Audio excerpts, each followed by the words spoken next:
Goeiedag, good day, fellow South Africans and citizens of the world.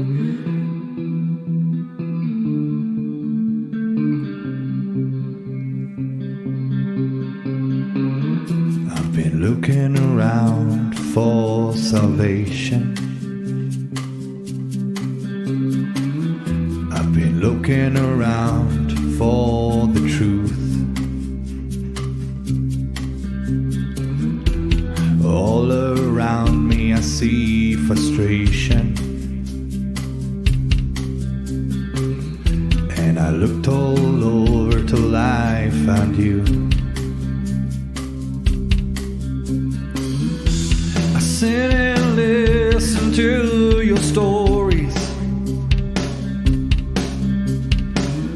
and you're telling me, please don't worry.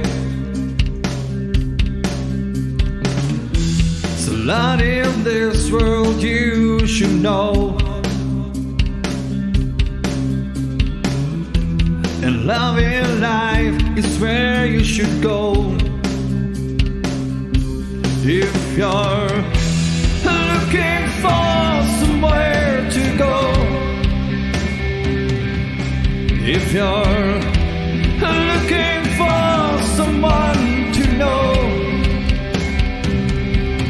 if you're looking for someone to guide you, then love in life will guide you.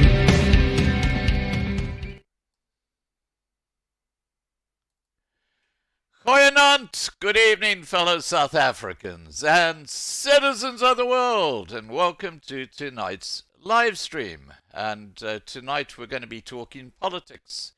But before we do so, just so you are aware of what's going on in the gold market, it touched 41,000 Rand per ounce. And this is the current live price. You can see 40,940 Rand per ounce. Gone up 600 Rand just today for 1 ounce of gold. You can see it actually peaked about half an hour ago and came back down again. Very, very volatile gold market. And silver price, that's a steal. That silver price at 457 at the moment, that's going to explode. There's no question about that. All right, let's get back to our discussion tonight. And tonight I have got a political party we have never spoken to before, Hope4SA. And it's a Christian political party, and we're going to be talking about a bunch of things, including things like the Bella Bill, and obviously this this IEC decision that these parties had to get 14,000 votes in about 10 days flat, and how that's impacted Hope4SA in the upcoming election.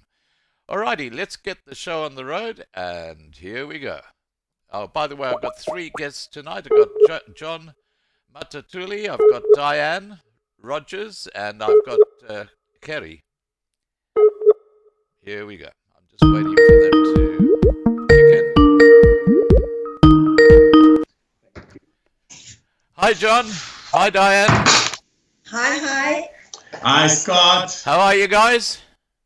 Very well, thank you, and you? Very excited. And how are you, Scott? Are you well? I'm very well, and good to have you guys on board. I'll just get Gerrie, and then we'll get started. Okay, I thought we were already on air. Sorry. Oh, we are. We are live. Oh, okay. That's great. We are live. That's great. Yeah. But I'm just getting Gerrie to join us as well. All right, okay. Now here he comes, I think. Okay, I'm just waiting. Okay. Now, your logo at the top half has got the sustainable type slogan. You know, the 2030 agenda. Is that just is that deliberate, or is that just by design? It's by design that we have the colors in. I actually want to quickly, while I'm talking to you, just pick it up so I can read it to you properly. Otherwise, I'm going to have it wrong. But our logo has a meaning. So I know the purple is for royalty, and the red was for Jesus, and the green is for growth, and the blue is for the Holy Spirit. Yeah. What other color do we have here? Yellow Yeah. was, what was the yellow for? That was to do with God. So I haven't got it in front of me. You've caught me off guard. But each one has a sound. So while we're chatting, I'll look it up for you. Okay, not a problem. Now, hi, Gerrie. You obviously know everybody here. Yes. Good. Now, tonight we're going to be talking about your party. It's a new political party. It's got a Christian foundation. Now, how did the party start? Whose inspiration was it to start Hope4SA? Yeah, yes. Scott, thank you again for the opportunity that we can be part of your show. We just want to send our greetings to whoever is following this great show. This has actually been a vision born out of the body of Christ coming together. I think in 2021, it actually started in Senegal, in a small town there called Senegal in the Free State. And we had a standoff there between the farmers and also the EFF, which is one of the political parties in South Africa. Typically your left-wing kind of political party. And I had an opportunity to get involved in building the bridges between the communities that as a result of that. And out of that, an incredible story of the community coming together, black and white, and beginning to restore the community and to build the community, filling potholes and doing all kinds of wonderful things. And we really felt, and most of these were Christians and people who loves the Lord. And we really felt that we needed to bring the body of Christ together. And we had something we called the Christian Leadership Summit in 2021, where we came together and, to speak amongst ourselves and say, what can we do as the church to bring hope and to bring change, practical change in our communities. As you know, that the whole country and many communities have been going through a difficult times. So at that time, also we had Dr. Arno van Niekerk calling up 300 men to pray for South Africa and to really seek a vision and say, God, what is it that you want your church in this time to be doing? How can the church be involved? And not just the prayer, but also to seek for a strategy, a practical strategy, how the church can get involved. And because a lot of people who were part of the Christian Leadership Summit were also part of the 300 men, we decided to bring these two movements together. And that's where we had what we call Time to Rise, which now became a uniting force, a movement that brings the body of Christ together across the country. I mean, we had to crisscross the whole country just to mobilize and activate churches and Christian organizations to really get involved. And in 2020, last year, I think it was, is it last year? Last year, on the 7th of October, we had an event there in Bloemfontein where we had a massive experience of that unity. So now the vision of Time to Rise was, number one, to unite the body of Christ for action, and number two, to have a practical strategy where the church and the believers can get involved, where they feel the Lord is leading them, and to create that environment. And we identify sectors where believers can get involved. I mean, your education, agriculture, and business, and so many other sectors that we wanted to encourage and to empower the believers to get involved and to really seek for the kingdom blueprints that can be implemented in communities to advance that transformation. And one of those sectors which was very important was the governance sector, where we said, yes, we want to see the church bringing transformation and change in so many spheres of the society, but we also need to talk about governance, not so much about politics, but governance. And out of that group of the leaders that really felt that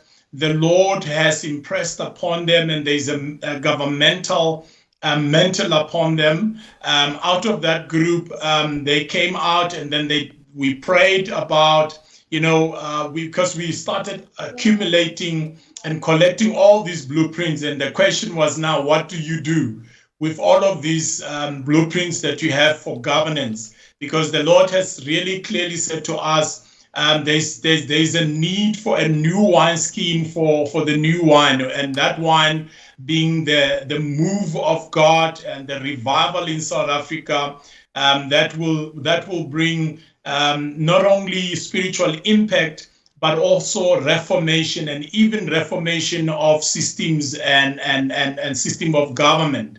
So, and out of that, this group of leaders felt that the Lord was really leading us into a place where we need to create a vehicle that will actually be a new wineskin that can really carry this vision of bringing that change that is so needed, not only in communities or in the nation, but also into our political system, to bring something that can shock the system and reintroduce God and godly principles and godly values back into the governance system. And that's how Hope was actually birthed, from men and women who are, I always say, they look like the disciples of Jesus, because all of these people are a bunch of a non-political people. They are not political. They're not carrying a political spirit. It's just men and women who are passionate about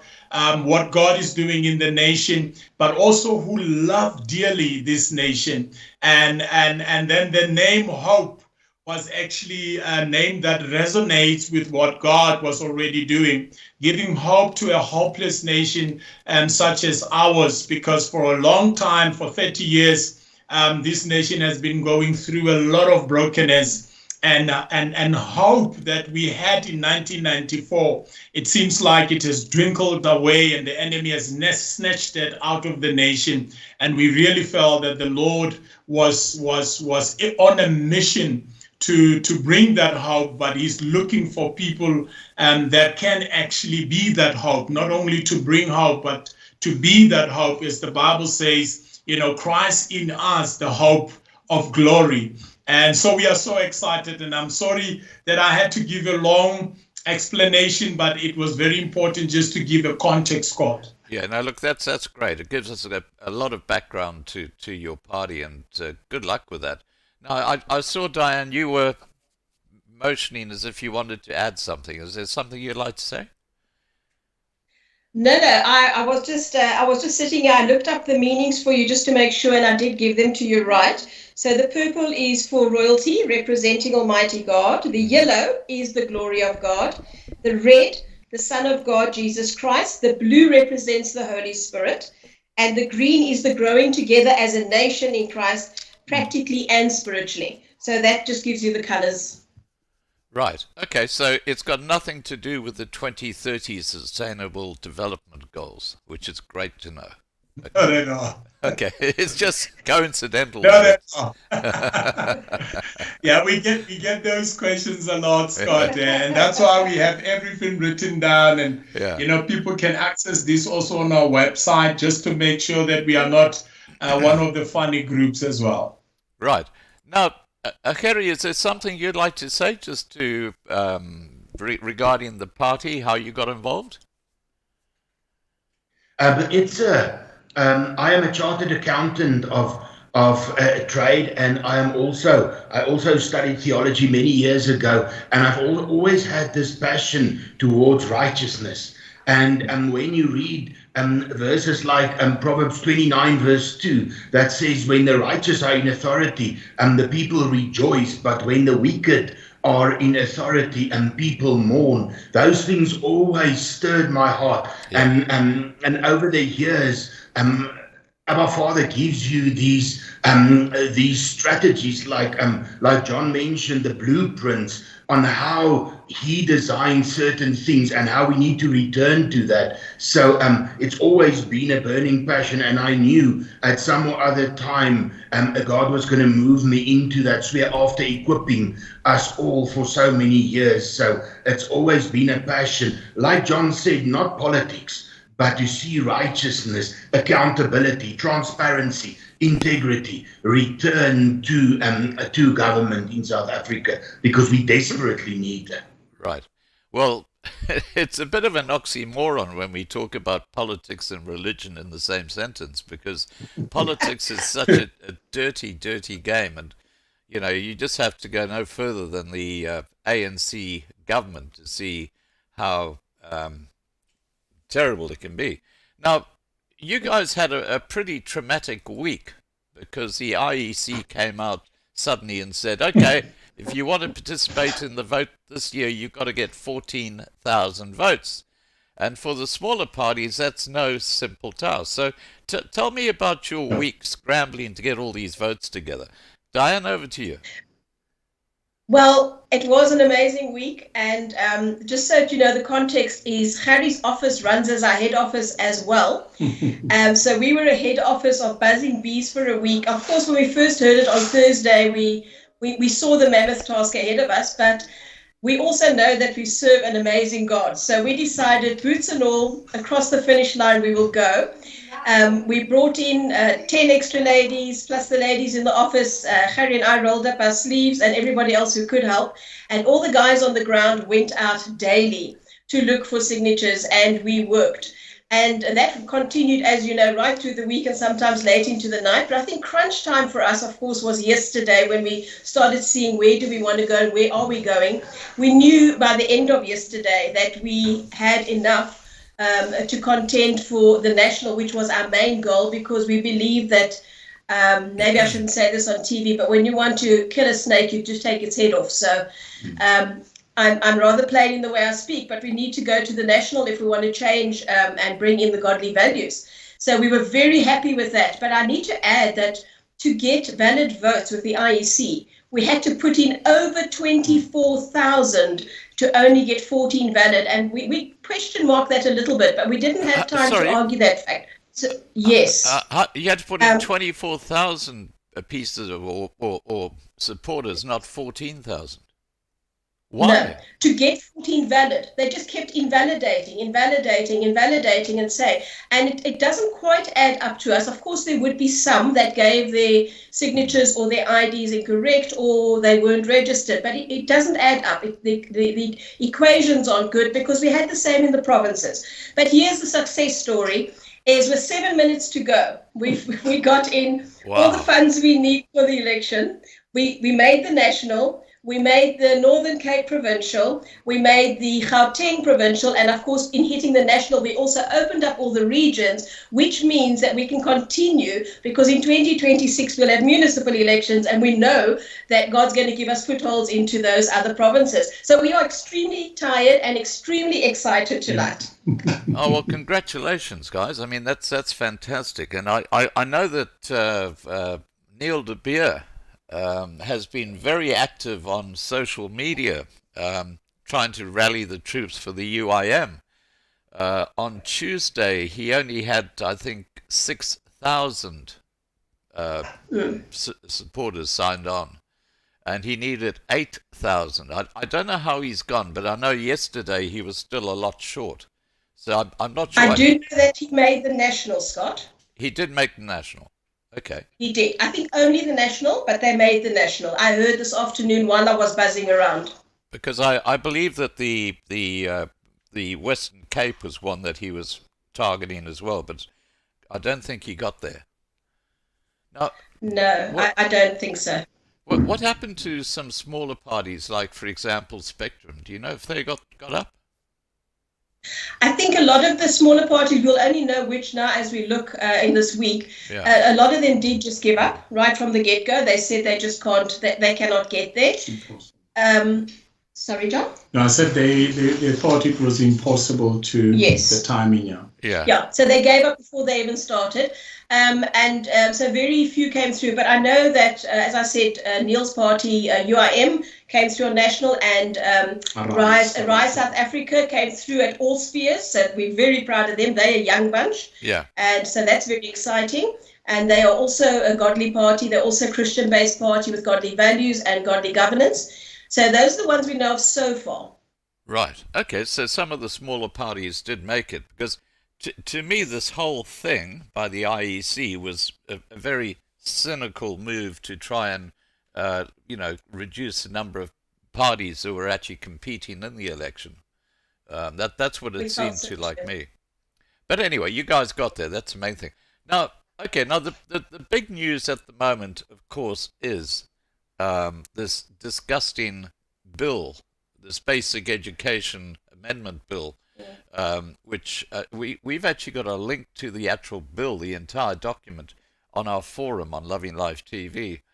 And Nat, if you are able to, if you could just drop that link into the side chat so that people can go and pull it down and read it. But this Bella bill is very, very disturbing, isn't it? Who would like to talk about that first? Anyone have a particular interest in the Bella bill? John? Yeah, I think, Scott, I can also say a few words, and then maybe we can also all coming in. Yeah. But absolutely, I can say to you, I agree with you 100%. This bill, you can just see that, there is a very evil agenda. And this agenda has always been there, very subtle. And I think if I look at all these bills and other bills as well, we have actually allowed it as a population. And remember, recently we've just had a census that about 85% of the population of South Africa sees themselves as Christians. And I mean, whether they are committed Christians or not, I think for me is irrelevant in this situation. But the fact is, we have tolerated all these bills and probably also endorsed them.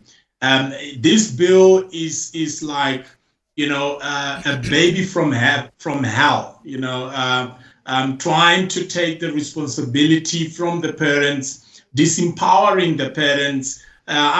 For an example, it suggests that if a child is pregnant in the school, and the teachers must take a responsibility and make sure that that child is taken to the nearest clinic without the consent of the parent, and their whole procedure, it can be handled by the school. I mean, how evil can that get? I mean, this is really, really evil. So this is one of the bills that are really, really causing a lot of harm in our society. And we know there are people who are sponsoring this kind of bills, and probably they are not even generated within our country. There are people living abroad that has got an interest to push all these bills. But with the kind of government that we have that does not have morals and values, and they do not know and have a vision where they want to take the country,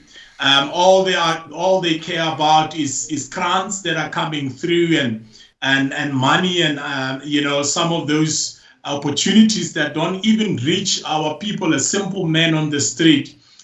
We are actually doomed if we continue on this way. Absolutely. Dianne, is there something you'd like to add? I think what is pertinent to me, Scott, is for many years I worked in the social circle and in the schools. So I taught young people. Yeah. And I saw so many devastated moms who had actually aborted because some adult or adults had told them it was okay, and then down the line had learned the truth that the baby at 10 days has a full spine, nervous system, feels pain, etc. And we know the growth of the baby by 3 months is fully grown. It just actually needs the meat and the lungs change at 8 months. So when they learn the truth, besides the fact that aborting a child we know is totally wrong, is what left the mother that's left behind is now left with damages. And in South Africa, we got 650 plus abortions a day, and now they're promoting all this promiscuity in the school plus the abortions, and all we're doing is we are taking our young children and we are absolutely messing with their emotions and their minds. And these poor young children, so many of them are ending up suicidal, depression, anxiety. We're seeing it more and more.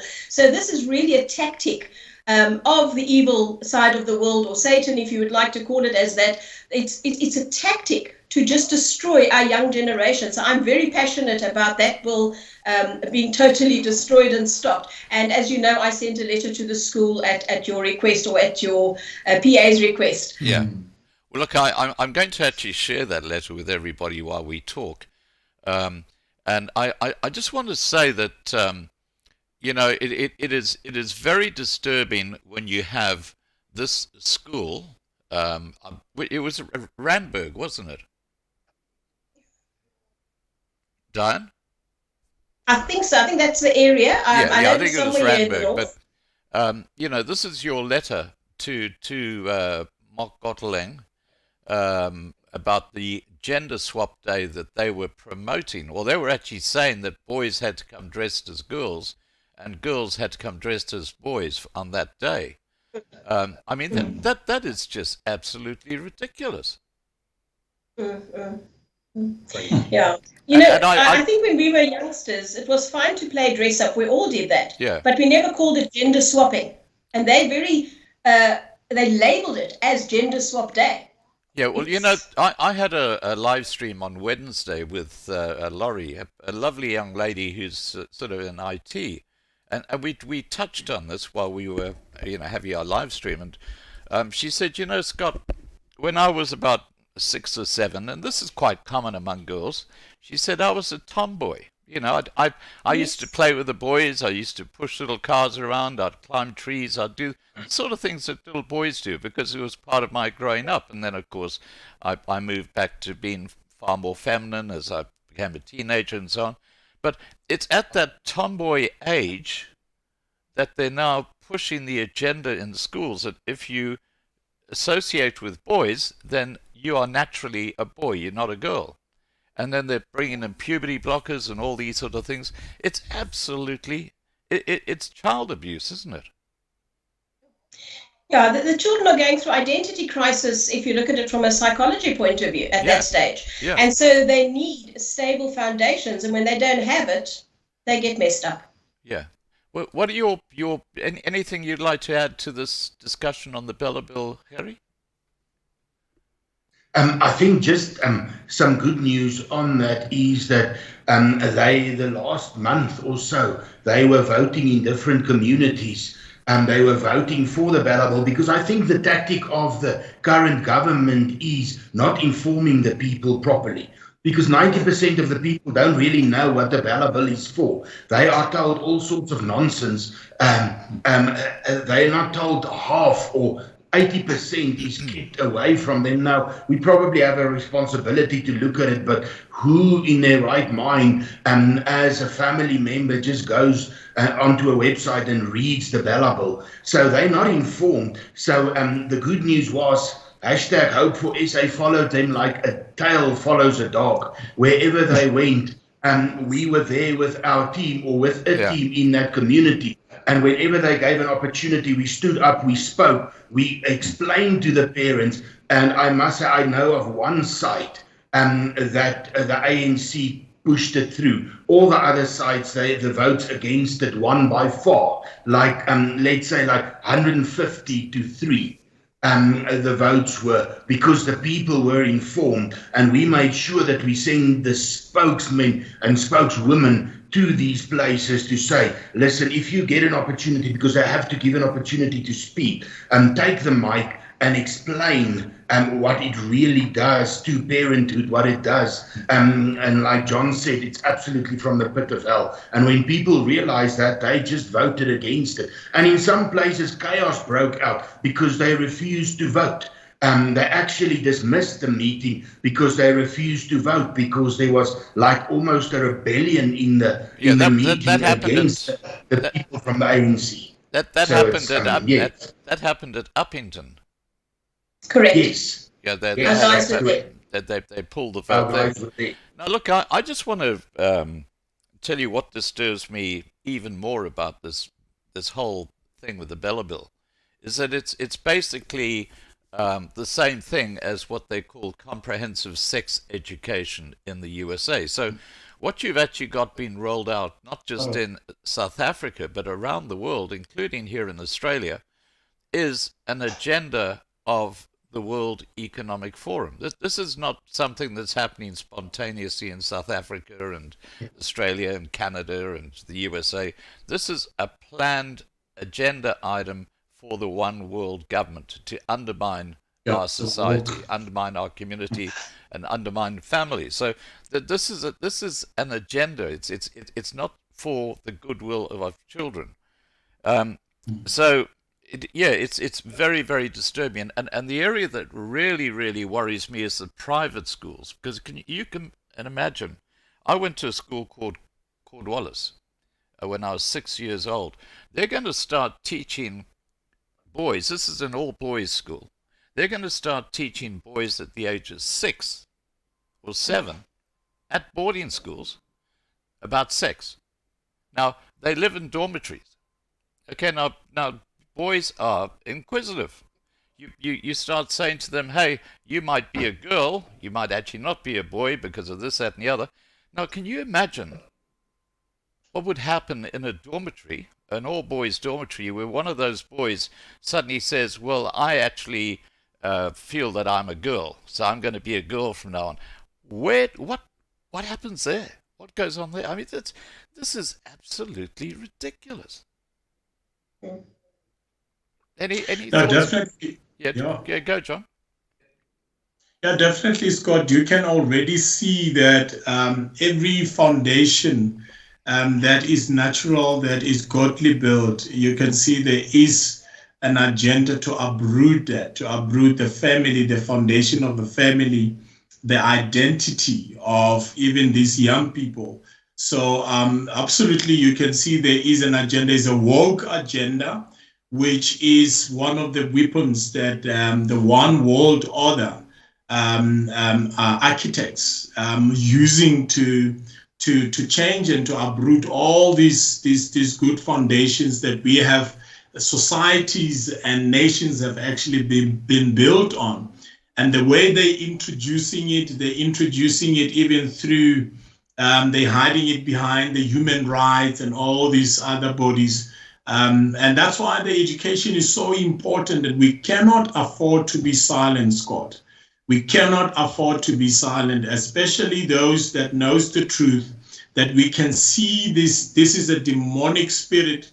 This is a demonic agenda against nation, not only for South Africa. And we really praise God for countries like Ghana and others in Africa that are standing and say, listen, we're not going to allow this. This is so unchristian, is so unrighteous, is even so un-African.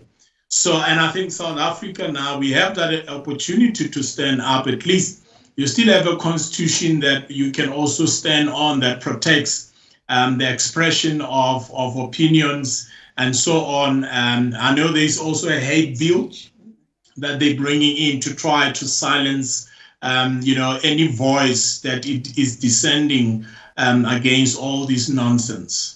Well, look, I'm going to share with everybody here, and I'll just tell you what I'm sharing. I've actually got a post that I put in it's like a Facebook page for Michael House Old Boys, and because I'm an old boy from Michael House, I obviously can put posts up there.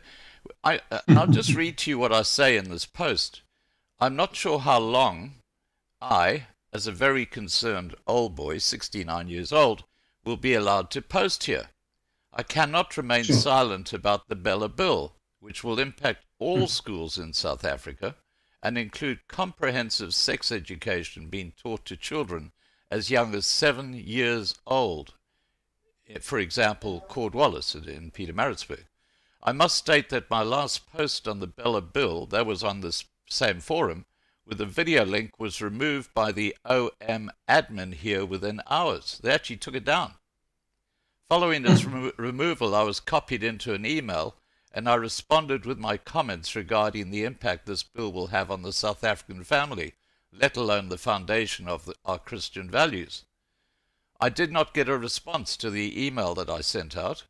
The Bella Bill is a South African version of the globalist comprehensive sex education agenda being rolled out globally to destroy the family unit. Here is a link to an excellent video spelling out their satanic agenda. And I put that up after they took the first one down, and they've actually left that one up. So, the school never even knew about the Bella Bill until I brought it to their attention. This is Michael House, the second most expensive school in South Africa after Hilton College. I mean, it's crazy how uninformed schools are about this. That's the crazy part of it. Now, okay, we're talking about the Bella Bill. In South Africa, our children are the country's future. Where do you see the education system in South Africa going generally right now? Because it does seem like it's a heck of a chaos, a real mess. Gerrie, over to you. Yes, I think it's all about the like we've been speaking about, this agenda of the darkness, the agenda against family values, the agenda because everything's breaking down. And I mean, it's the tactic of the enemy to keep things silent. So that's why the schools are uninformed, parents are uninformed. When you speak to 90% of parents, they say, what's the Bella Bill? What does it say? Why is it negative? And if they hear what it actually implicates on their child, and I mean, everything will crumble from there, because if the children are the leaders of tomorrow and their identity crumbles through the lies of, in that confusion, we know it's the whole system of Babylon. I mean, Babylon in the Bible means to create confusion by mixing. That's what Babylon means. If you look at the word, so that's the tactic of the enemy. I will confuse them, so they cannot build. They cannot build, they cannot stand in what they do. And through that, it's not only the education, but the church. Everything is crumbling in that, because to the church they say, but let's do this in unity. You cannot build unity in the church if it's not anchored in the truth. If you're building unity without anchoring in the truth of God, you're building the one world order. You're building a one world religion. That's what you're building. You're not uniting the bride. You're not uniting people in the truth to stand in the way that God designed them to operate. And that's what it's the foundation of education is, to know who they are, to build the identity of a child, and then the education is built on top of that. So, and by crumbling that, the whole thing will tumble down. And that's the tactic of the enemy, like we've been saying, to destroy the family unit. Yeah, exactly. Anything you'd like to add, Dianne or John? Yeah, definitely. I can just say, Scott, Gerrie is absolutely on the dot there. The whole plan and the vision of this evil and satanic agenda with the education is to indoctrinate, and to indoctrinate with a woke mentality culture, to produce a woke society. Because how do you actually build up a society? You start with children. You have to go back to the basics, the family. You have to, and that's why you can see all of these things, even, the Marxism, and it's got its roots deeper than what we even think, to change the family unit. But the goal with this is to create a woke culture that will subscribe to anti-Christ and anti-God values and principles. Yeah. And that's why we need to fight for our education system. If we don't fight these bills, and that's why I think organizations such as Hope, Hope for South Africa, those are the things that we are going to be very vocal about, not only vocal, but very practical, to say this will not see the day. We will not allow this to happen. The parents will not be disempowered. The family unit will not be broken. But we need to do that very strategically as well. We need to empower communities with the truth. And I think that's something that's going to really, really, bring the lights on, Scott. Right. Now, look, it's not just the Bella Bill. There are other bills that the government is introducing into Parliament that are of great concern. Do you want to just give your perspective on some of these bills, John? Yes, I mean, like I mentioned before, Scott, on the hate speech, and now you've got also the spy bill that is coming, that is going to infringe on the privacy of individuals. And it's like I don't even want to mention the countries. You can already see how the world, the rights of people for privacy, individualism, and also the right for them to their own identity and information to be kept private is going to be exposed already, even as we speak now. And there's a lot of data that is being taken without even our knowledge. So these are kind of bills that we see they are being pushed. And lately now that the ANC they already see that they're going down. They're trying to push everything and making it into a law so that even if they lose power, then already that is made into a law. But we really promise we will change that. We will reverse all of those evil bills.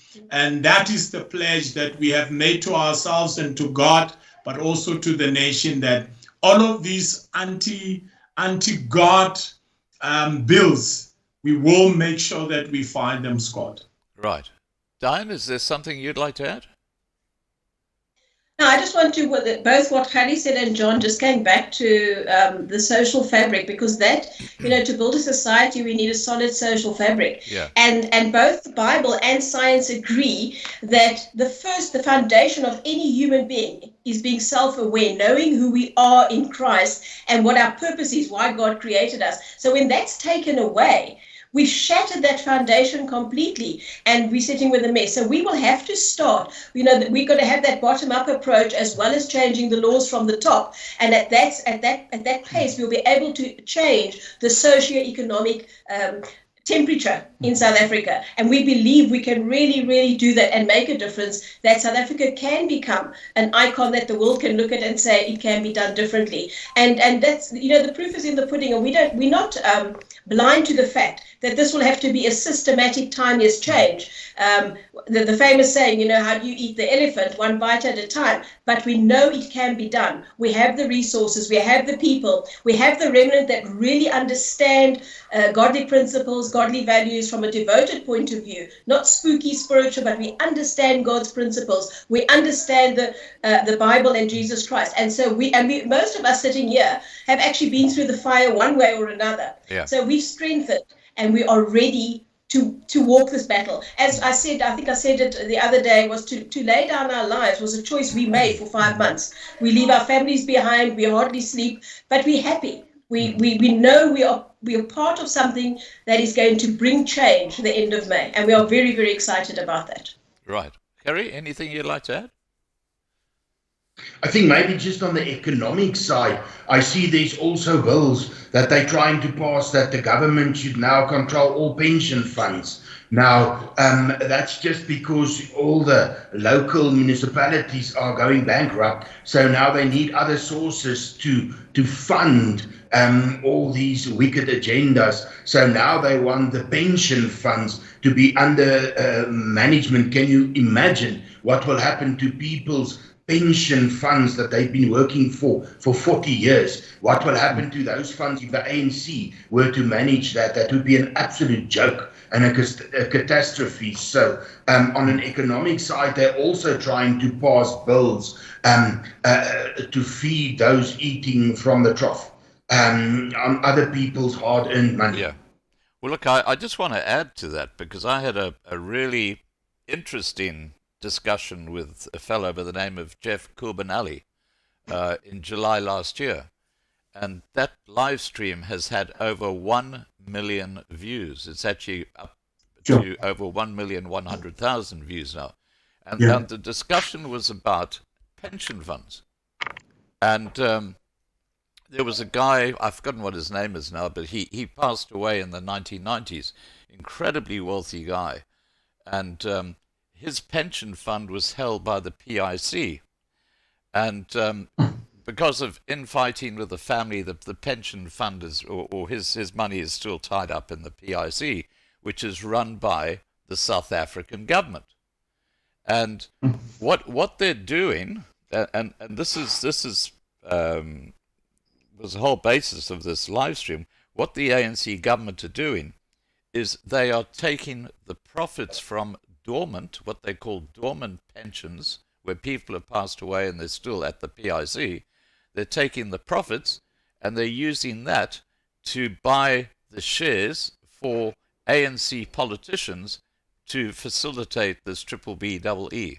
So they're actually stealing from pension funds to actually pad the pockets of ANC politicians. They're doing that from the PIC, and they've been doing that now for years. I mean, it's absolutely extraordinary what they're getting away with. Sure. Now let's move on to May the 29th, and just before we do, there's a group called the Multi-Party Charter, or what's it called, the Moonshot or something like that, which has been put together by the Democratic Alliance. I was very surprised to see the ACDP become part of that, because I thought when I spoke to Mishush last year, he said that the ACDP would never become part of the Multi-Party Charter, but they did. You guys aren't part of that, are you? No, yeah. It's okay, John, you go. Yeah, no, absolutely, Scott. We are not part of that. And again, we're also not intending to be part of that.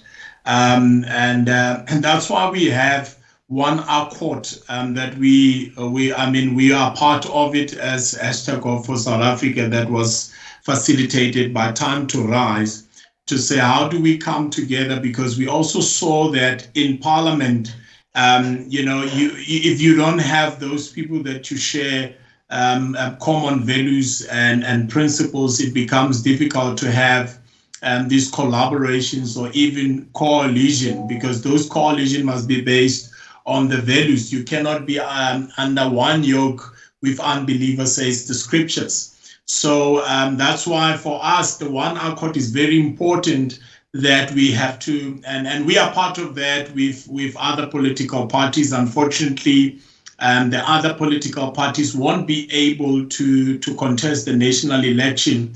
But the beautiful thing that has happened, and which I believe it has been facilitated by this one accord, is that these smaller Christian political parties that will not be able to contest, they've now come and said, listen, we want to put our weight behind the members in this one accord who will be contesting the elections. And the plan and the heart with that is that even when we get into Parliament, then you will not have to depend on these multi-charter packs, which are really running on a different value system. And I mean, you will be endorsing some of these bills. And I mean, DA is very big, is very supportive of many of these bills. In fact, they are one of them. They also sponsor some of these bills as well. And you don't want to find yourself in that place. Yeah. No, look, I totally agree with you. And it's crazy that you got the Freedom Front Plus, who are pro-secession of the Western Cape, as a member of the Multi-Party Charter, when the Democratic Alliance are completely against the idea of the Western Cape seceding from South Africa. So yeah, there's a lot of conflict, and let's say they do form a coalition, those different policies are going to start becoming a huge, huge issue. I can't see it working. I think it's going to just fall up in a heap. Any Yeah. thoughts from your side, Dianne? I just think I was on the inside of that for a little while. I had a look at it, and I think when it was originally put together, the DA had, it was their idea and it was their vision. It was also very much, or has always been, very much controlled by them. They actually just wanted to try and strengthen their own position in the Western Cape and further afield. So I believe 100% that it's already fractured, and I think it's going to continue to. So there is no positive to come out of that. Yeah, well, I totally agree with you. Gerrie, anything you'd like to add about the multi-party charter? No, I think most of it has been said. I don't think it's something that can work because, like it's been said, it's one thing to put the parties together, but like you say, when you start discussing these bills, when you start to when you need to make agreements with regards to these things, it's got to crack and it's got to fall apart. And I don't even want to know what you're going to say when you call yourself a Christian party and you sit in that moonshot. Because a lot of it just contradicts what you proclaim to stand for. So how you can be in that yoke together with some of those agendas, I don't think it can work at all. Yeah, no, look, I totally agree, and I think also about half of those small parties who were part of the multi-party charter did not get the 14,000 votes, so they're going to be falling out, which means that, they're no longer participating. So it's going to be weakened quite a lot. Now, okay, so we got an election coming up on the 29th of May. What are your plans? I mean, how are you going to market yourselves? How are you going to be, trying to get the voters to come in behind you? John? Dianne? I think just to start, Scott, you know your Bible. So when Nehemiah built the wall, he did so undercover and at night, and only later God let him come out. And we stayed reasonably undercover, but now our foundations are laid and we are ready to go logistically in every way. We can't be stopped now. And already we have had the invites for some strategic interviews, one of which was yours, the very night that the results are done. But we also have, I know John's having an interview with SABC, and so we've got a lot of interviews come up. We've been invited to speak. One of the places we sometimes find hard to get into is the churches themselves, because of that whole political thing, or that thought that politics and the Bible don't mix well.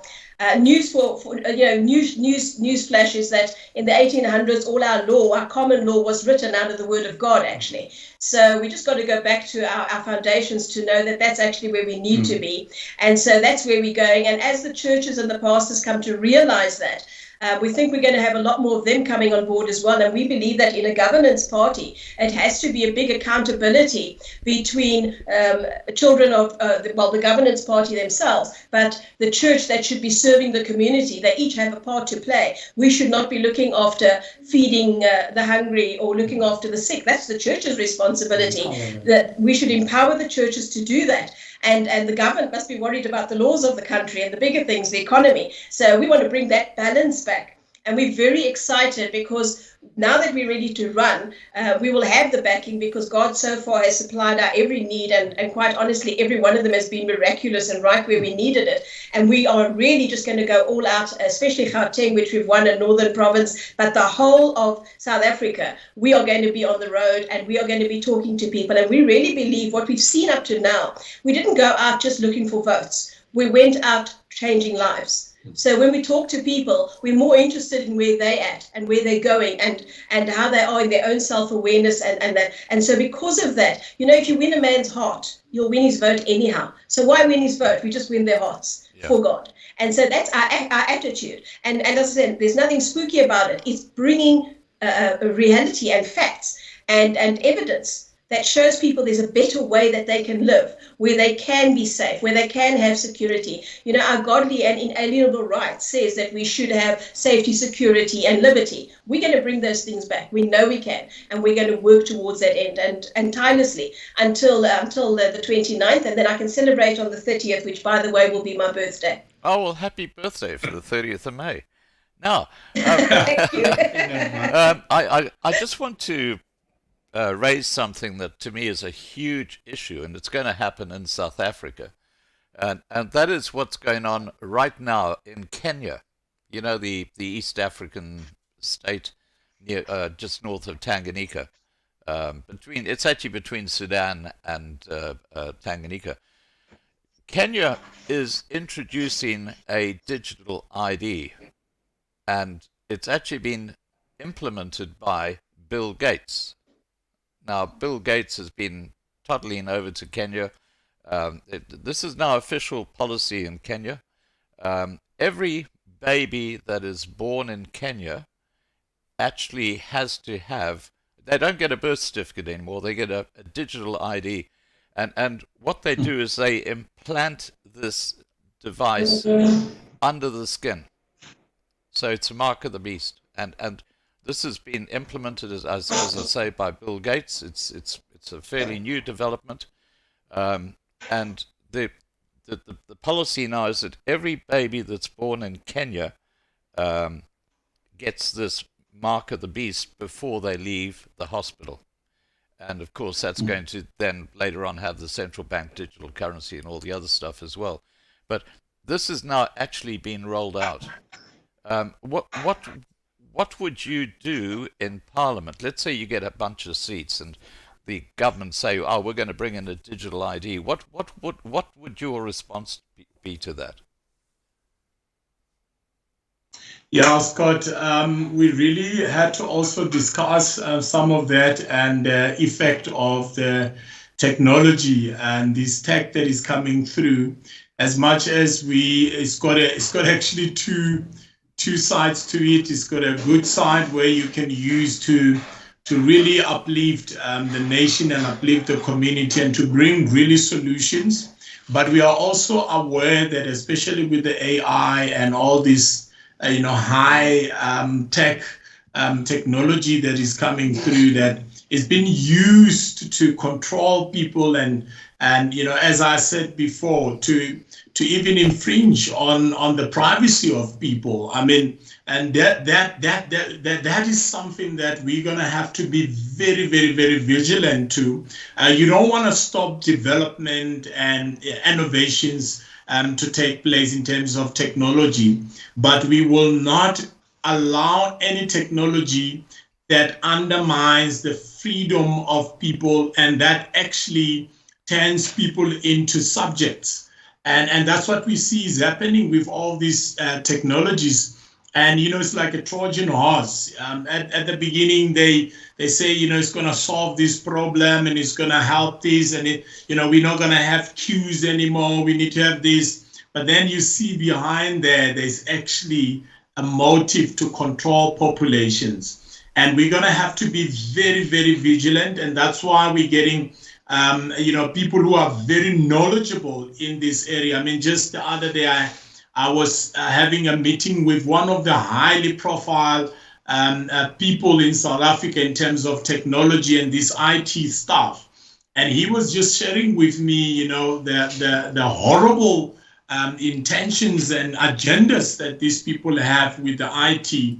And he was actually informing me and say, "John, you guys gonna have to be very, very, very careful when it comes to this." So this is the kind of people we have, and they are Christians. They love the Lord, and the Lord has planted them in these institutions, and they are highly sought after. But we're gonna be very, very, very.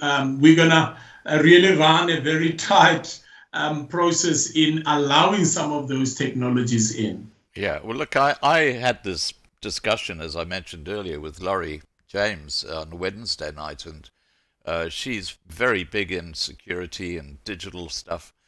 And we talked about the digital ID, and she said, "Scott, you know that if you have an IP address, it doesn't matter whether it's a fridge, a smart fridge in your in your kitchen, or whether you have some kind of IP chip inside you, that can be hacked. Doesn't matter. If you're part of the Internet of Things, you can be hacked, which means that human beings, now they're talking about, this is the World Economic Forum and Noah Harari and Klaus Schwab, they're talking about what they call hackable humans.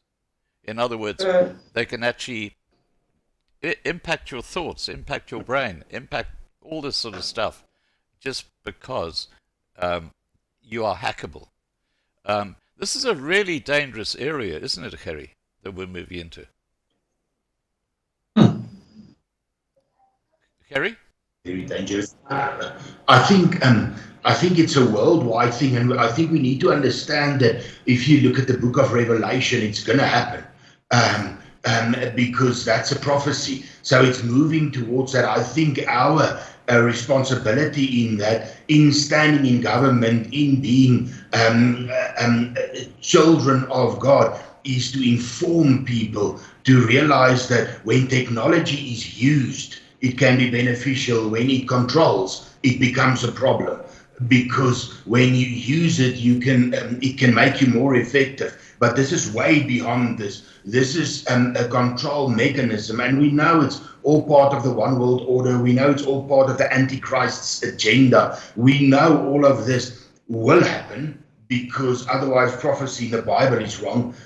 It's going to happen, but I think there's a separation between righteous and unrighteous, and I think our job is to stand and fight against the unrighteousness, so that the people would be informed, because as people are informed of this, then they can stand and refuse this, because once again, it's many times it's because of a lack of knowledge. They are just told, no, it's for effectiveness, it's gonna be beneficial to economies, it's going to be beneficial to you. But it's not that, it's control. It's control, it's absolutely that. And once you start shifting control from the hand of God to AI, you're in trouble. You're in trouble, most definitely. Yeah. And that's the information that people need to, they need to be informed about that. And that's definitely a position that I would be very vocal about if I were to be in government with regards to that. Yeah, well, look, this artificial intelligence, there's a very interesting development in the last few weeks. Google has something called Gemini AI, and that sort of suggests or makes images and stuff, and it's completely woke. And someone used it and said, "Oh, show me some kings and queens of England, from the Middle Ages," and they were all black. Think about it. Yeah. I mean, I think gender is. Sorry. Yeah. No. Go ahead. No, I think part of the agenda is. Like you say, I mean, I don't know if you saw that article where the masterminds, if you would want to call them that, of AI said, we're on the brink of giving people everlasting life, because now they can determine and add so many years to your life. And all of these agendas come together in trying to change the DNA of God's design. And the moment you go there, the last time they tried that, there was a flood in Genesis. Yeah. So it got to that point, and that's why the word says, like in the days of Noah, so it will be in the end. That's why the word teaches us that, because we're going to that place, and we know we're in the end times in that. So yes, we have to inform the bride so that the bride can rise in that and be ready when we need to be ready and for what we need to be ready. Well, I just want to say, just in mentioning that my PA, Marlena, lives in a secure estate, and they have made it mandatory for every resident there to have their photograph taken so that they can be visually ID'd. And Marlena said, no, why do I have to do that? Why do I have to give you a high quality photo of myself just to get in and out of my home. So she's for the last week been basically a prisoner in her home because she has refused to comply with this new mandated situation, which is crazy. But let's get back to these upcoming elections. So they're happening on May the 29th. How many seats are you hoping to get in Parliament? Have you actually sort of looked at that? We're walking very much in a very strong faith. So what we did is we made sure that we put in as many solid names, and it had to be people that are devoted to the same values and principles as we are. So we put in as many, and now we are going to work as hard as we can. We know we're going to get seats. We have no doubt. But we are certainly hoping for more than what most people would get with parties of our side, much more. Right. Okay. And is there any particular region where you're expecting to do better than the rest? Well, because we've only now been able to go for the nationals, so we're hoping to get big-time national seats. Mm-hmm. And then, of course, we have Northern Province and Gauteng. So for those places that we can, we are going to be working very, very hard to get seats in all. And I believe there's going to be a huge shift in May. It's just there. There's a lot of fractioning. There's a lot of shaking. You can see there's a different element in the air from all cultures and creeds. So I believe that we are going to be in for some good surprises, as in a righteous government getting a foothold at the end of May. Right. Now, John, KwaZulu-Natal, I think, is potentially a powder keg because you've got Zuma now setting up MK, and there are some comments that MK might do what the ANC used to do to the IFP back in 1994, where they would, necklace people and stuff like that, which would cause absolute chaos. Do you think there's any chance at all that the ANC might have an agenda of bringing in martial law just before the May 29th deadline so that they don't lose power? Yeah, definitely. I mean, with the ANC, Scott, they are very unpredictable. I mean, just today, Dianne sends me a video of the president of the ANC, a clip where he's addressing the young, I suppose, the youth league of the ANC, and really he's using very, very harsh word and militant word. And he actually said, we don't think that the ANC will be able to renew itself, and it might not even be able, to grow because we continue to lose power. And then he was saying to these young people, now you have to go back to that youth in 1976. Right. You have to be militant. He used that word specifically. You have to be militant. And, Ramaphosa is not somebody that would use words like that, but once he says that word militant, and then you start to think, there's something that is definitely happening in the background. Because I know, as growing up as a young man, there's always been this strong statement made by ANC leaders in different forums and different constituency to say ANC will never lose power, whether it has to be through the democratic processes or not. It's not going to lose power. And whoever wants to take that power from the ANC, they must be willing to pay with their own blood. And that was something that was built into us as young people growing up and, admiring the ANC. I start to see more and more that tendency that was there even before 1994, where violence and torture and all of these things are being used. I mean, already you can see what's happening in KwaZulu-Natal with all these political killings. So we anticipate, Scott, we really anticipate those kind of scenarios with the ANC, that they will try to do everything to protect and the power that they have if they feel they are very threatened But we know also that God is busy in the background, and God is shaping a miracle for this nation. And we are trusting in God that even He will bring confusion in the enemy's camp, that there will not be agreement to implement some of these atrocious acts that we know that they are planning in the background, including even rigging the votes. It's not only using the revolutionary means to protect power, but they will even go to the extent of compromising the election, the integrity of these elections.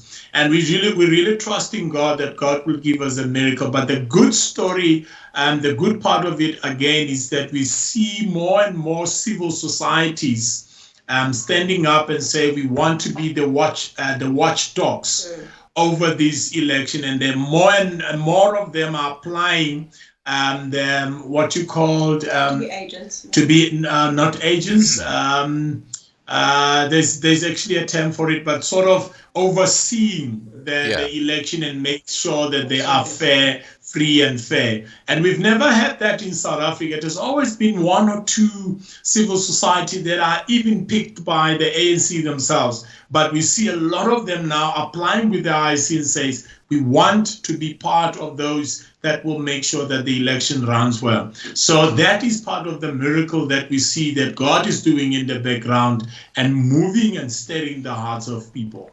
Right. Now, guys, I'm going to be wrapping up this live stream shortly, but before I do, there's a couple of little questions I've got for you. And one is the socio-economic reform. Where do you start, Dianne? I think you start, we've got organizations like Time to Rise that already, they are apolitical, but they're on the ground. And not just them, there's other. And these guys are willing to go in and start at ground level, where we're starting with communities, where we're starting with municipalities, and letting them build their, letting them fill their own potholes, giving them that ability and getting the what they need financially, power-wise, letting communities start to build themselves and answer for themselves and reach out to the national only when they need to. So it's really a whole different system that's going to come in, which is going to put the power back in the citizens' hands to bring safety and security into their own place with this government umbrella that is going to be there to support them. So it's very doable to do it. That saying of evil prevails when good men do nothing. We're saying to the good men in South Africa, stand up, teach each other, show each other, putting factories back, protecting our farmers. All these things are things that can be put into place in a relatively good time. We have to look at the militant side, what's going to happen there. And we are quite aware of that. And as John said, we are putting things in place so that we know that South Africa can turn around. And we are optimistic that although it will be a systematic change, it can be done. It is doable. Right. Gerrie, anything you'd like to add about the socio-economic reform? I think it's just the people in South Africa have lost their livelihood in many senses. And I think what Dianne mentioned, when this returns and comes back, the people will once again understand and move in a true livelihood that we were designed to live in all spheres, from the economy, our jobs, and all those kind of things, interaction with society and communities. So yes, I think that's definitely something that we would want to see in South Africa. Now, I think the word you were looking for earlier for the people who oversee the votes is observers, people who come and observe. Yes. Yeah. Thank you, Scott. Thank you, Inspector. Well, someone in the side chat put the word in for us. Thank you. Okay, now, are there any other contentious issues, John, that you want to address when you get into Parliament? I think the biggest one of them all, Scott, is corruption. Is really, really something that is very worrying. It's been going on for a long time, is billions upon billions that are just flowing out of the government coffers in all departments. I mean, we talk to government officials, and I mean, it's so scary, the amount of money that is being lost, and how some people are being removed, and to bring in the guys, the people, the cater deployment, people that will be able to open the treasury pairs. And I think that will be the first thing that any government that comes in, if you're really serious about turning this country around, for me, is two things: is stop the flow of money through corruption, and also deal with crime and secure your borders. That's going to be very, very important. I know it's not easy, because, I mean, there's a lot of these politicians that are benefiting through the corruption and through the crime that is so prevalent in South Africa. And even the open borders, they are benefiting from this. But you're going to have to be very hardcore when you come in there, almost like a dictator kind of a leader for that first term, just to deal with corruption and dealing with crime head on in South Africa. If you can only do those two things, Scott, only those two things, stop the leak. It's not even a leak, it's like a flow of corruption, of capital, and then bring the crime down. You have set South Africa on a new course. Everything will work. The economical models and anything that you introduce will work. But if you don't do those two things, whatever you promise, whatever you thinking you aspire to do, it will not work. It will come in, and the only way you can do that is to deal with corrupt officials and really, really, really have a very, very, very tough stand on that one. Well, look what Singapore did when it became a independent country. It had two foundations. One was absolutely no corruption, and meritocracy, the right person for the right position. We're big on that. We're very big on that. And look what happened to Singapore. I mean, it's one of the strongest countries in the world today. Now, I'm going to go through the room, just asking you a final question for each of you. Gerrie, starting with you, how can Hope4SA be the difference? I think in the message, because when hope does not become future empty promises, but a current presence and a current action, then you restore a country to what it's supposed to function like, and the dream that God has for us as a country. So that's why our message is taking the message of hope to people, and the votes will follow, and having the blueprints in place that when we get into a position to implement them, they can be literally implemented immediately. They don't need to be designed, because we believe that everybody's going around, especially at election time, promising everyone everything. And then after election, everything just dies down. And that's not hope.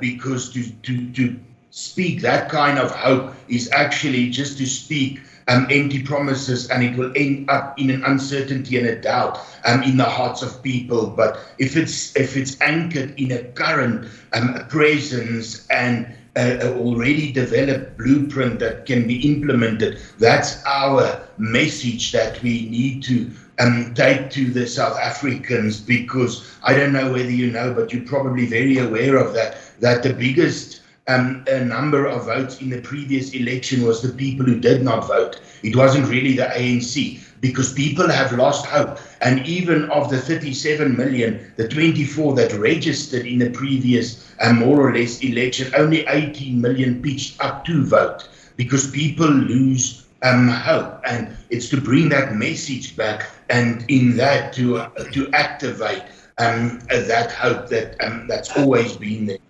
Right. Dianne, same question to you. All you had to do was look at our rugby and see what happened when we won the World Cup. We want to bring that feeling back to the people every day they get up. And it is doable. It's a mindset change. It's an attitude of heart change. And it starts at that foundation where people, and exactly, I've got to echo what Gerrie says, when we can get people to have hope in the midst of the environment we're in, to realize it is changeable. There is resources. We can move this. We can turn it around. South Africa can become a very viable country that can actually be economically viable, socially healthy. When people can get that spark of hope, they will start running again. And when we do that, we are going to build this nation from the bottom up and from the top down. Right. John?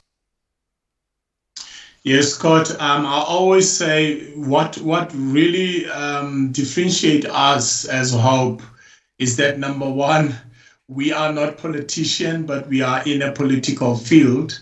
And so meaning that our whole focus is not focused on, we are not election orientated. By that, I mean, we don't see the election as the end goal for what we want to achieve. If you look at other political parties, I mean, they spend a lot of money, billions and billions, just to get the votes. But we have a different thinking around that, and that's what we are already part of in different communities as well now, to say we need to be that hope that people can touch, people can see, people can actually interact with. And that means that we need to be in the communities. We need to be where people are, and we need to work with those communities to build their communities. We need to have projects that we can already implement in different communities, making difference even before we get to the voting booth. And I think that's something that's going to differentiate us. And we are very fortunate that we have some of these blueprints that we will share with you very soon, that we are implementing in communities to empower the community. So instead of coming to people and giving them T-shirts and giving all these big promises, you are actually touching people where it really matters. And I think that's something that's going to set us apart, to help these civil societies that are already in the community. Most of our people and our leaders are already active in these communities. They're running soup kitchens, and they're running gardens, and they're running skill development. So those are the kind of leaders that we have actually sourced out to say, we don't want people that are, they are only loud, but we want people who are practical, who knows what it takes to change a life. Right. Now, look, I've got a question that's just come through. I'm just going to put it to you, John. The question is, do you have an idea what Zuma and MK party are likely to do? ANC coalitions with the DA, EFF, and or MK? Do you have any comment on that? Yes, definitely. The speculation at this moment is that Zuma will actually definitely go with the EFF. I mean, if you look back, the relationship of the EFF and Zuma has been strengthening since when Zuma was actually called to task by defying the court, what you call it now. We've seen Malema going and visiting him, and they're having cup of tea. And from that, we could see even the tone of the EFF changing towards Zuma. And now even Zuma himself has made a statement that, it will take the MK and the EFF to really turn these things around. And that is a coalition that we don't want to see. Even the coalition between the EFF and the ANC and all the MK and the ANC, it's the same thing, Scott. We're talking about one kind of leaders here, and they think the same, they've got the same values. It's just that, they are fighting who must come closer to the port. And it's not going to help this country at all. And that's why we are hoping that, the Lord can really, really give us a righteous majority in this country. And even if it means that it's a couple of Christian political parties that will get that favor in, that we don't even have to go into coalition with any of these rogue political parties. just to stop that evil coalition. I don't think we will be able to get this country back if we will allow the EFF, the ANC, and the MK to collide and to partner in running this country. We're going to see the worst corruption ever.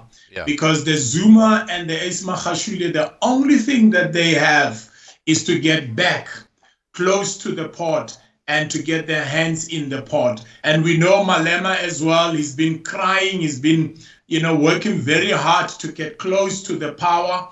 So that's going to be an evil power that we will have there. So that's why we really all need to pray and ask God to really deliver South Africa from these evil men.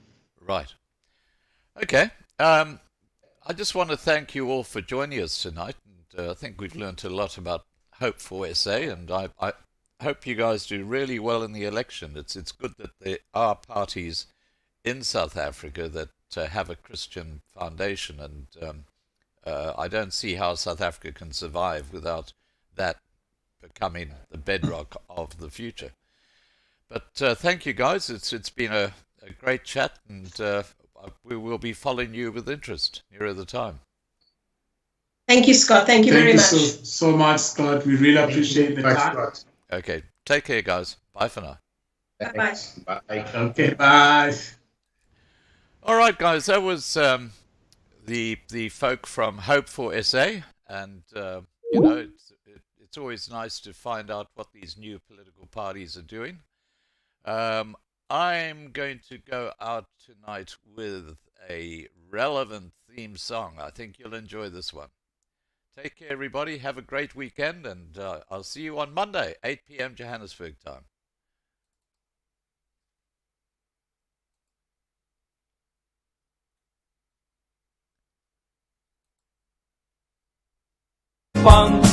Sê ons Zuma moet nou gaan. A sinking ship in a sinking ship. You can't make up this shit. Ish, my bro. He made corruption mainstream, but now he's on another team. Well, don't be fooled, he's just a tool as long as his pockets are full. Ooh, lekker scallop net. So while the ANC is crumbling, your Cyril keeps on mumbling. Your time is up, we've had enough, even if we beat you with one vote. Hulle weet nie wat ons weet nie.